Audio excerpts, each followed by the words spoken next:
Les états d'âme de Madame de Ferry, chapitre 2. Écrit et conté par Fairy Tale.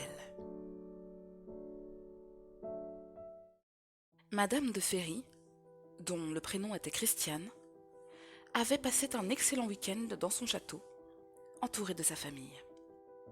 Le week-end n'avait été que réjouissance, chants et battements de mains, au plus grand plaisir des domestiques et gens de la maison.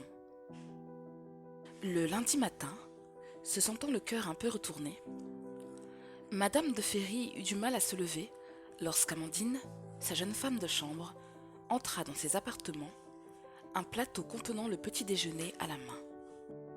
Posant le plateau sur une petite table située en face de la fenêtre, Amandine écarta les lourds rideaux encadrant les carreaux, laissant entrer dans la chambre à coucher les rayons d'un pâle soleil d'hiver. Christiane de Ferry mit une main devant ses yeux pour se protéger de la lumière et s'assit dans son lit. Amandine tira doucement les couvertures de Madame de Ferry pour aider sa maîtresse à sortir de son lit. Madame de Ferry, de mauvaise humeur, protesta en la repoussant du dos de la main. « Assez, assez! Mais allez-vous donc cesser de me découvrir, petite sotte? Ne sentez-vous pas qu'il fait un froid épouvantable? Remettez quelques bûches dans l'âtre avant de me découvrir, j'en serais bien aise. Toutes mes excuses, madame. Tout de suite, madame. Oh, et cessez donc ces courbettes inutiles. Je gèle en attendant. » Amandine, la bonne, sortit de la chambre d'un pas rapide et léger, pour revenir quelques minutes plus tard, les bras chargés de 2 grosses bûches de bois et de brindilles craquantes. Le feu qui avait brûlé dans la cheminée toute la nuit reprit de l'ardeur, faisant danser les ombres qui semblaient pourchasser les rayons du soleil dans la chambre de Madame de Ferry.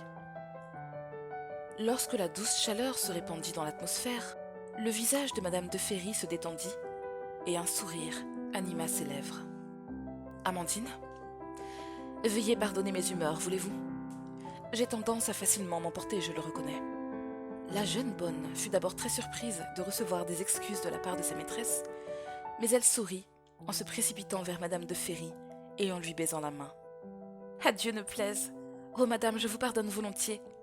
Veuillez excuser ma maladresse et mon emportement de jeune bonne, manquant encore d'expérience. » Les pardons furent donnés et les sourires échangés.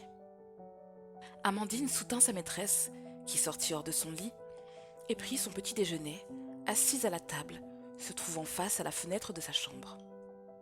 Alors que cette dernière terminait de boire son chocolat, elle vit au loin dans le vaste parc du château une belle voiture tirée par 2 chevaux se dirigeant vers le perron.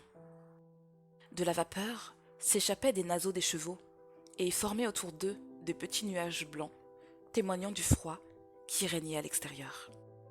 Madame de Ferry se leva brusquement, tandis que sa bonne se plaçait à ses côtés pour regarder la diligence arriver lentement face à l'entrée du château.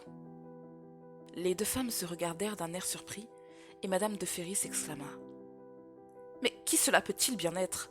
Qui arrive chez moi sans être annoncé d'une lettre et sans avoir reçu d'invitation? » « Amandine, je vous prie d'aller prévenir le valet de chambre de monsieur que nous avons un visiteur inattendu.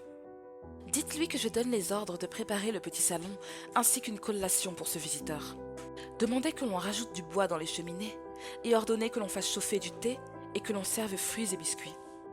Ensuite, s'il vous plaît, vous reviendrez m'aider à me laver, me peigner et me vêtir. Je descendrai au salon avec monsieur pour accueillir cet étranger. »« Tout de suite, madame, » répondit Amandine, qui sortit de la chambre en courant. Madame de Ferry resta debout à la fenêtre, écoutant les domestiques courir dans les couloirs pour préparer l'arrivée du visiteur.